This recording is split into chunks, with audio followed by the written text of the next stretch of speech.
Nossa, desculpa, perdão, eu não vi que você estava aí, estou aqui focado aqui no que eu estou fazendo, né? Um passarinho verde me contou que você vai prestar FUVEST e que você tem uma pulguinha aí atrás da orelha em relação às leituras obrigatórias? Fica comigo então e a gente vai conversar um pouquinho sobre elas.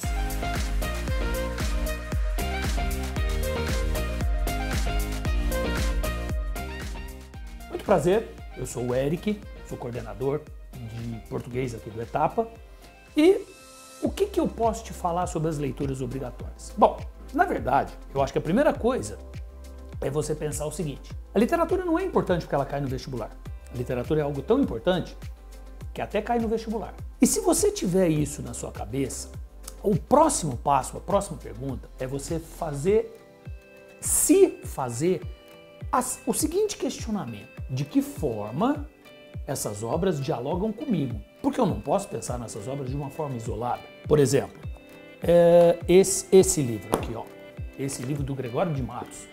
Isso aqui é feito a partir de um compêndio, isso aqui é um compêndio das poesias do Gregório, não está tudo aqui, mas aqui tem 160 e tantos poemas. O que isso tem a ver comigo? Pois é, esse livro que está lá no século XVII, o Gregório aponta uma série de marcas daquele mundo em que ele vivia, daquele mundo em que isso que a gente chama hoje de Brasil começava a ser formado, e a gente consegue entender um monte de preconceitos, da origem de um monte de preconceitos que a gente vê na nossa sociedade até hoje. Você acredita?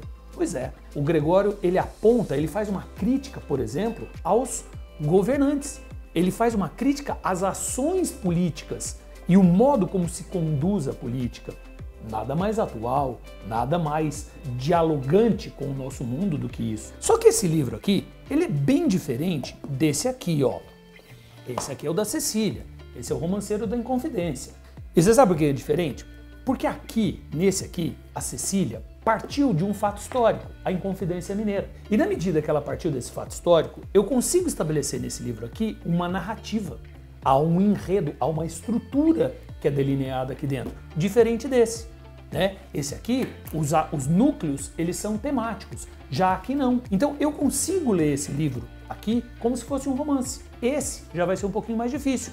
Assim como alguma poesia, é o primeiro livro do Drummond. O Drummond publica esse livro em 1930, então esse livro é escrito ao longo da década de 20. E o que está acontecendo ali na década de 20? O modernismo está se consolidando. O Drummond se definia como um autor de segunda geração. Então a gente vai perceber aqui uma série de influências oriundas lá daquela primeira geração, daquela rebeldia da primeira geração. Só que o Drummond, no primeiro poema, lindíssimo, chamado Poema de Sete Faces, ele diz: quando eu nasci, um anjo torto que vive nas sombras disse: vai, Carlos, ser goste na vida, vai ser torto, vai ter a sensação de não pertencer. Então há uma certa ironia do goste deslocado, do goste que não pertence aqui, que é bem interessante. Só que aí, se a gente considerar o mesmo corte ali, nós vamos encontrar esta obra fantástica, maravilhosa, uma mensagem do Fernando Pessoa. Obra que o Fernando Pessoa publica, única obra dele mesmo, a única obra ortônima do Fernando Pessoa. Isso aqui o Fernando Pessoa publica em 1934. Nacionalismo português. O que isso tem a ver? Mais ou menos próximo do Drummond, lembra? Do Drummond é de 30. Só que o Drummond tem a ver conosco.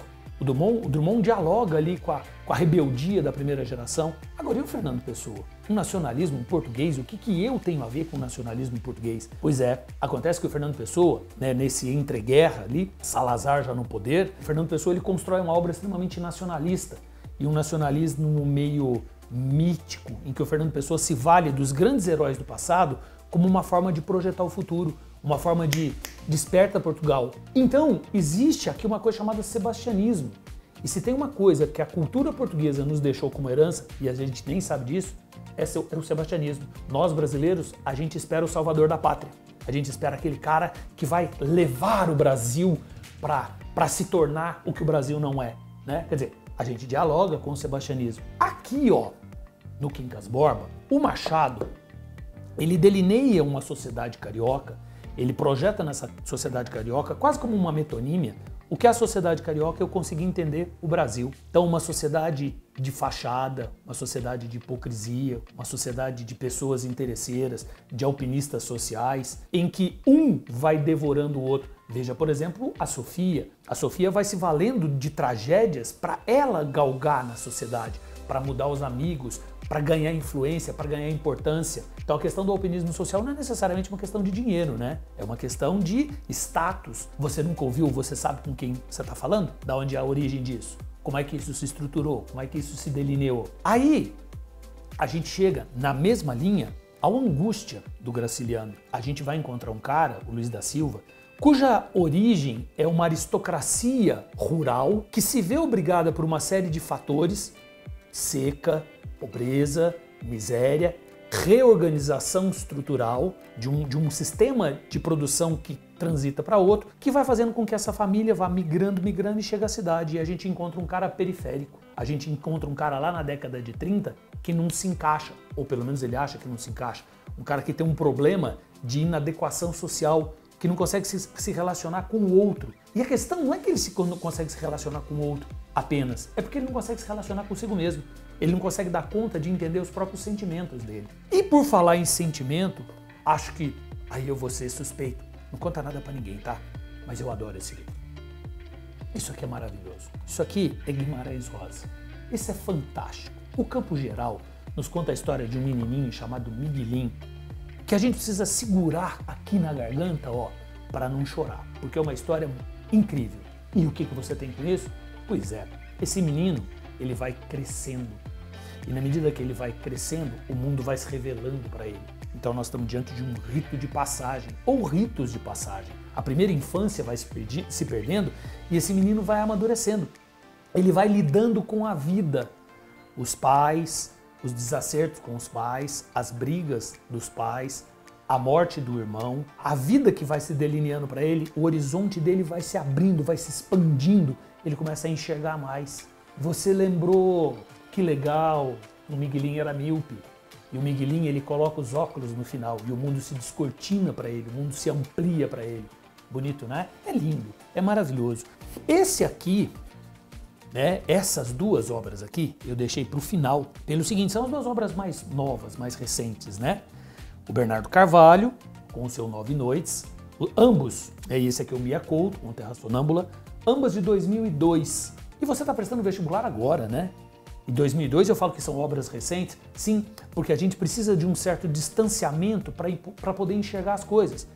O Mia Couto aqui, ó, essa obra é escrita pós a Guerra de Independência de Moçambique. Então aqui você tem o horror da guerra, o horror da guerra civil, um mundo que é tão absurdo, uma realidade que é tão absurda, é tão comum andar por uma estrada e encontrar um machimbombo, que é um ônibus, cheio de gente morta, que nesse mundo em que isso é tão natural, entrar numa casa e encontrar um fantasma de um português não é nada surpreendente. A realidade e a fantasia vão se misturando e aí a gente consegue entender que Moçambique se livrou do imperialismo, Moçambique tornou-se independente, mas o fantasma da colonização está lá. Então existem uma série de fatores que têm que ser resolvidos, existem uma série de questões ali que tem que ajudar na identidade, que no fundo é o que o Bernardo Carvalho está fazendo aqui no 9 Noites. Sabe por quê? Porque no 9 Noites existe uma questão extremamente fascinante, a diferença. Lidar com o outro, lidar com a diferença do outro, aceitar o outro. Então tem uma passagem aqui, né, em que o antropólogo ele é convidado a entrar na casa de um indígena e ele acha aquilo, o cheiro é horroroso para ele. O cheiro é insuportável, mas a indígena que o está recebendo também acha horrorosa aquela visita, porque afinal de contas existe todo um protocolo que ela tem que seguir. Como lidar com essas diferenças? Como dialogar com essas diferenças? Percebe? Então, a escolha da lista, ela não é uma escolha aleatória e ela dialoga com a gente. Se a gente sabe fazer essa conexão ou não, aí demanda uma coisa que se chama esforço, demanda uma coisa que se chama estudo. E aí entra você na brincadeira. Então, saber os períodos literários, saber as escolas é importante? Sem dúvida, isso te dá base. Mas você tem que estabelecer relações e entender essas relações. Tá legal? Ficou claro? Te ajudei de alguma forma? Ficou bacana? Então legal. E se você gostou, não esquece de seguir a gente aqui no YouTube. Além disso, nas nossas mídias sociais, a gente está sempre preparando conteúdos exclusivos, interessantes, gratuitos. Conta para todo mundo, ó. Gratuitos, tá? E eu espero te ver então numa próxima vez. Tá legal? Um grande abraço.